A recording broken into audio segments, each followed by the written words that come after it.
Selamat datang di Mindset. Terima kasih sudah berkunjung pada channel ini. Tetap dukung channel ini dengan cara subscribe, like, share, berikan komentar-komentar yang konstruktif. Dan jika ada hal spesifik yang ingin didiskusikan lebih lanjut, dapat mengirim pesan kepada kami melalui email yang sudah kami sertakan dalam deskripsi video ini.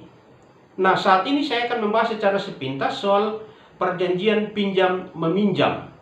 Apakah perjanjian pinjam-meminjam di mana salah satu pihak tidak memenuhi prestasinya dapat dipidana? Nah, pada prinsipnya ketika bicara soal perjanjian pinjam-meminjam, dasar hukum, dasar pokok yang dipakai adalah pasal 1754 KUH Perdata.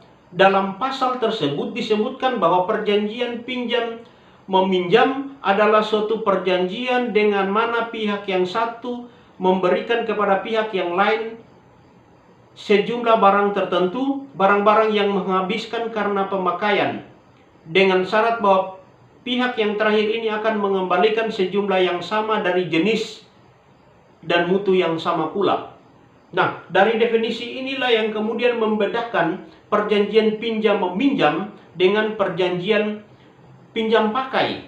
Kalau di dalam perjanjian pinjam-meminjam berdasarkan pasal 1754, subjek pokoknya adalah pemilik barang dan peminjam, sementara objek pokoknya adalah bicara soal barang-barang tertentu yang menghabiskan, verbruiken dalam bahasa Belanda.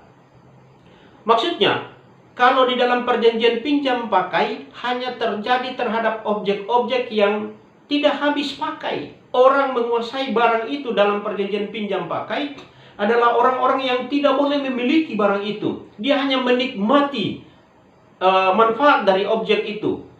Mobil, motor, sepeda, itu yang bisa dipakai dalam perjanjian pinjam pakai. Sementara dalam perjanjian pinjam meminjam, verbruiken tadi terhadap benda-benda yang menghabiskan. Apa benda-benda yang menghabiskan? Uang, beras, dan barang-barang lain. Tetapi pada prinsipnya, barang-barang itu ketika dia menguasai, si peminjam menguasainya, dia menguasai secara utuh dan memiliki barang-barang tersebut. Kalau dalam perjanjian pinjam pakai tidak boleh. Ketika dia menguasai barang itu, dia tidak boleh kemudian menjadi menguasai karena memiliki secara utuh. Tidak, dia hanya menikmati manfaat dari objek tersebut. Tetapi dalam perjanjian pinjam-meminjam, dia menguasai dan memiliki secara utuh. Tetapi catatan penegasannya adalah pada saat dia harus mengembalikan dalam jenis dan mutu yang sama.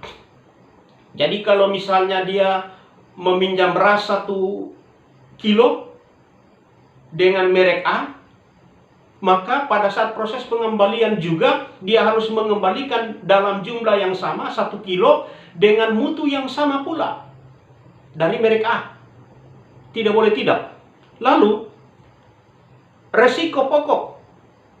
Jadi ketika objek itu sudah dikuasai, kekuatan mengikat sebuah perjanjian pinjam-meminjam itu terjadi ketika barang itu dikuasai oleh peminjam.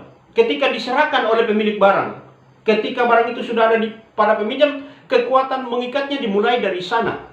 Nah, resiko ketika barang itu sudah ada di dalam penguasaan si peminjam, maka seluruh resiko terhadap barang itu, apakah barang itu rusak, apakah barang itu hilang, ditanggung oleh peminjam. Ini diatur, ditegaskan dalam pasal 1755.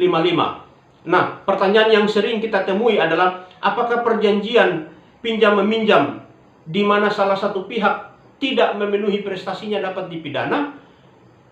Tidak ada pasal dalam ketentuan hukum pidana di Indonesia yang kemudian melarang orang membuat laporan polisi kepada polisi. Tidak ada pasal yang memberikan penegasan. Memang di dalam praktek pidana, dalam praktek penegakan hukum, biasanya untuk perkara-perkara pinjam-meminjam ini, setelah salah satu pihak tidak memenuhi prestasinya, tidak mengembalikan barang yang dipinjam, dia kemudian membuat laporan polisi. Dan dalam banyak perkara biasanya pasal yang digunakan adalah pasal penipuan. Ada juga beberapa perkara yang menggunakan pasal penggelapan. Padahal dalam proses perumusan satu tindak pidana tentunya harus memperhatikan apa itu actus reus, perbuatan, ada perbuatan atau tidak. Harus memperhatikan mens rea, ada niat jahat atau tidak. Rumusan-rumusan ini kan sebetulnya dipahami oleh para penegak hukum, dipahami oleh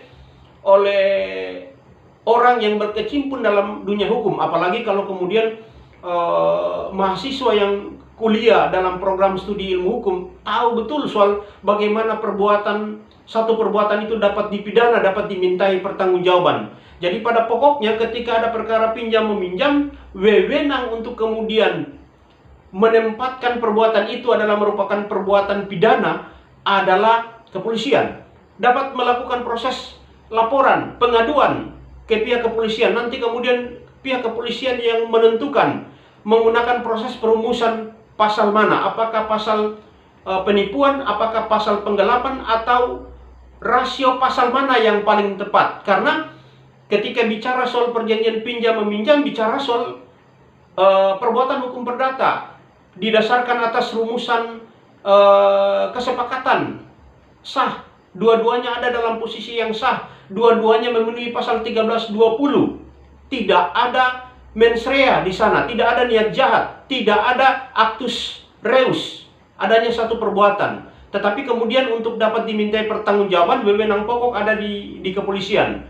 Bagi siapapun yang ada dalam perkara-perkara ini dapat kemudian memintai pertimbangan secara matang, lalu kemudian kalau sudah mendapat titik temu, ada baiknya dimusyawarahkan perkara-perkara yang berhubungan dengan pinjam meminjam, dimusyawarahkan terlebih dahulu. Bicara dari hati ke hati, menyelesaikan, mengembalikan barang-barang yang sudah dipinjam dengan mekanisme apapun. Lalu kalau kemudian mekanisme kesepakatan, mekanisme musyawarah tidak lagi efektif, silakan kemudian dapat mengajukan pelaporan atau pengaduan kepada pihak yang berwajib. Mungkin ini beberapa catatan penting yang bisa saya bagikan. Tetap dukung channel ini dengan cara subscribe, like, share, berikan komentar-komentar yang konstruktif. Jika ada hal spesifik yang ingin didiskusikan lebih lanjut, dapat mengirim pesan kepada kami melalui email yang sudah kami sertakan dalam deskripsi video ini. Terima kasih, salam hormat dari saya.